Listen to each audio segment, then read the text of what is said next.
Eu vou colocar aqui para vocês uma série de perguntas que é o divisor de águas entre fazer uma pigmentação de areola com alguém que fez o treinamento, algum cirurgião plástico, ou então alguém ligado a um cirurgião plástico, de quem não é ligado e quem se aventura a fazer as pigmentações de areola aí como uma nova fonte de renda, por exemplo, sabe? Então, vamos lá. Primeira pergunta para vocês, né? A areola é... Qual o tecido? Qual é o tecido que compõe a areola? Por que a areola tem a cor que tem? Por que pacientes mais jovens têm uma areola mais corada e pacientes mais velhas têm uma areola menos corada? Por que pacientes que fizeram a cirurgia tendem a ter uma areola com uma cor diferente das pacientes que não fizeram cirurgia? Por que a borda da areola de uma paciente operada costuma ser um pouco mais escura? Qual é a altura do ponto A aproximada em uma paciente de estatura média e que esteja em seu peso? Quanto que você imaginaria que deveria ser o ponto A em uma paciente que vai fazer, por exemplo, uma reconstrução bilateral e que você não tenha referência de onde deveria ser a areola dela? Qual a distância da areola para a linha média mínima que você deve respeitar?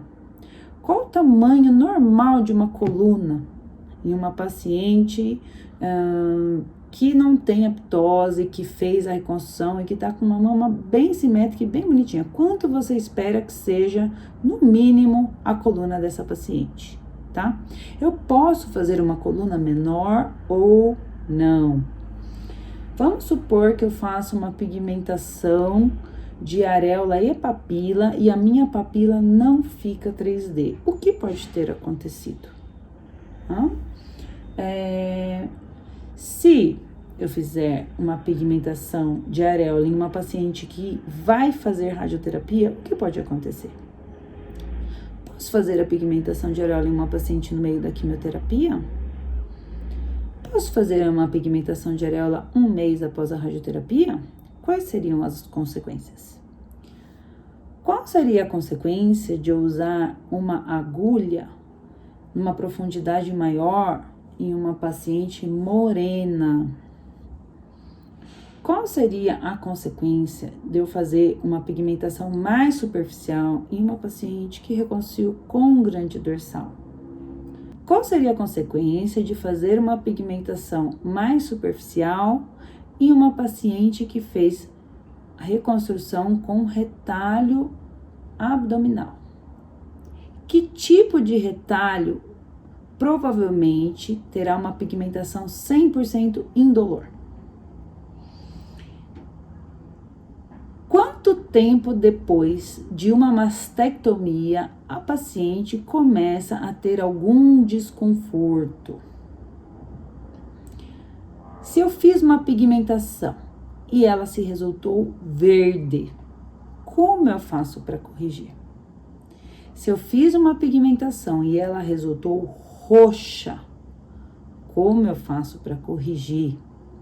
Se eu fiz uma pigmentação que ficou muito mais escura que o outro lado, como eu faço para corrigir? Se eu fiz uma pigmentação que ficou completamente fora do posicionamento, o que eu devo fazer para corrigir?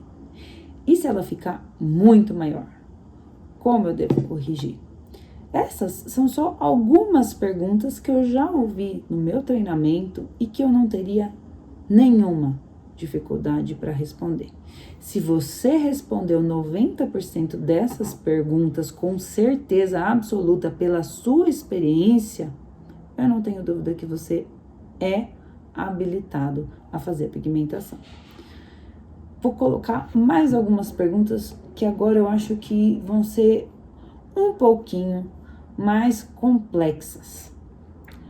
Qual antibiótico eu devo entrar de imediato quando uma paciente apresentar um halo avermelhado no dia seguinte da minha pigmentação? Existe alguma restrição pós-pigmentação? Quanto tempo depois de pigmentar eu devo não molhar o meu curativo? Quantas vezes por dia eu preciso trocar o meu curativo? Eu posso ir para a praia depois de fazer a minha pigmentação? Eu vou ter uma sensibilidade nessa mama em algum dia? Se a minha primeira pigmentação doeu, a minha segunda pigmentação vai doer igual. Se eu sentir dor durante a noite após a minha pigmentação, qual medicação eu deverei tomar? Posso pôr o meu sutiã normalmente depois da minha pigmentação? Posso dormir de bruço? Se eu começar a sentir a minha prótese mais dura depois da pigmentação, é normal? A pigmentação pode furar minha prótese? Qual é a profundidade ideal de aplicação do pigmento? Qual o intervalo ideal para um retoque de uma tatuagem? Qual a diferença entre tatuagem e pigmentação? Micropigmentação. Por que é que uma máquina rotativa não é adequada para realizar todas as pigmentações de areola?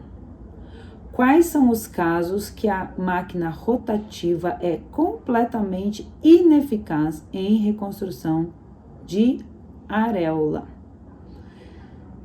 Posso tomar sol na minha areola se eu tiver o hábito de tomar sol sem sutiã, sem biquíni?